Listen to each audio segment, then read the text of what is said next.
What's going on, guys? Welcome back to another video. Today's video is going to be over a little Walking Dead tidbit about the Daryl Dixon series, with it coming up here in just a little over a couple of weeks. We got an article that came out, because as we've all noticed as fans, especially if you're fans of The Last of Us and Walking Dead, you notice here lately that there has been some similarities between the teasers that we've been getting, kind of laying the groundwork for the Daryl Dixon series and what it's going to be about, and The Last of Us. Me personally, I love The Last of Us. I love the video game when it first came out. It's something I totally bought on a whim and ended up falling in love with that series and that universe. It came to us here in the last year in the form of a TV series on HBO Max, or Max as it's now called, and it was amazing. And again, as they've kind of lately here laid the groundwork for the show for Daryl, we've noticed some similarities, and we are not the only ones to have noticed. Here lately, Greg Nicotero has went on record to say he has noticed the similarities that between the two shows, and he actually went on to interview and do a little breakdown, kind of reassuring fans it's not going to be exactly the same, but it does share similarities. He goes on to say, I remember watching the first episode of The Last of Us and going, guys, we were really deep in production. When Last of Us came out, I enjoyed The Last of Us tremendously. It's really a continuation of Daryl's story. He's willing to deliver to this kid, but not his sole purpose. His purpose is as he has people at home that he wants to get back to. He needs to get back to Judith and Carol and the people at the Commonwealth. He's kind of hoodwinked in this detour to France. I think the idea that he connects with this kid kind of feels like The Last of Us, but once you get into the journey, you don't feel quite as similar. They're different enough that you can enjoy both.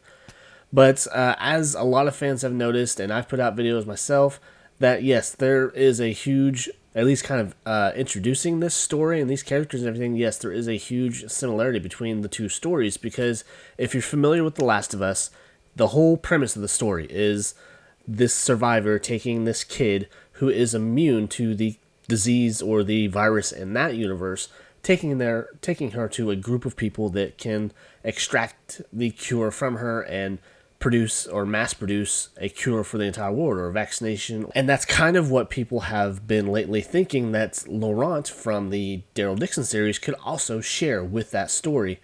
They're kind of hinting at the fact that he could possibly be immune himself, or be somehow important in this universe to possibly, or bringing back humanity, or however they kind of go about it in the teasers and everything. So it leaves us wondering, what direction are they going to go? Are they going to actually reveal him to be immune or be some kind of cure? I went on to say in a previous video, kind of really deep diving it, kind of, extreme kind of circumstances or extreme possibilities within the show. Could he be a test tube baby, more or less? Could he be engineered and his DNA is somehow different and it's somehow reacted differently to the virus in the world? And this is what makes him so special, or what makes the Nun believe that he is the revival of humanity. Could he be some sort of cure, or could he just hold some tiny piece to the puzzle to be a cure? Are there other kids possibly? But I don't think they'll go that far. I think they'll make the main focus about him and what he could possibly offer in the sense of making some kind of cure for the virus.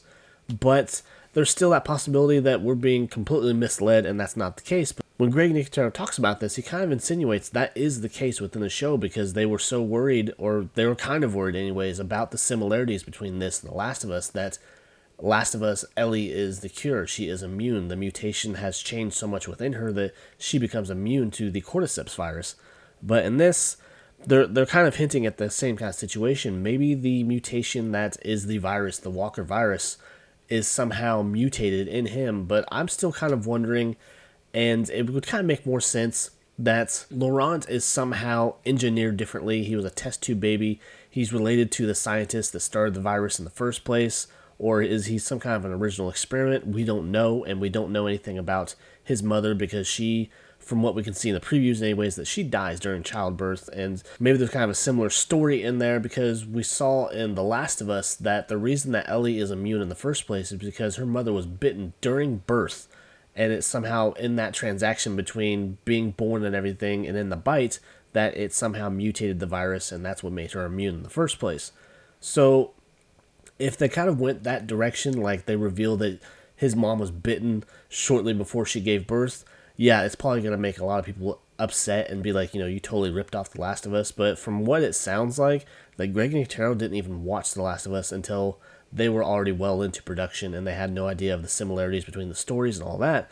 So it leaves us wondering, are we going to see something kind of a replay of The Last of Us with this story? I hope not. I hope they kind of came up with something more original and something to draw us in, and hopefully, in the end, get Daryl back home where he belongs and leave this little bit of the story in the past where it belongs. I don't want Lenora or this mission to kind of overshadow what we're all wanting, is for Daryl to get the hell home where he belongs, and hopefully some reunions take place. And there's been a lot of discussion also how the reunions will take place and how Carol will get there and how she finds out where he is in the first place.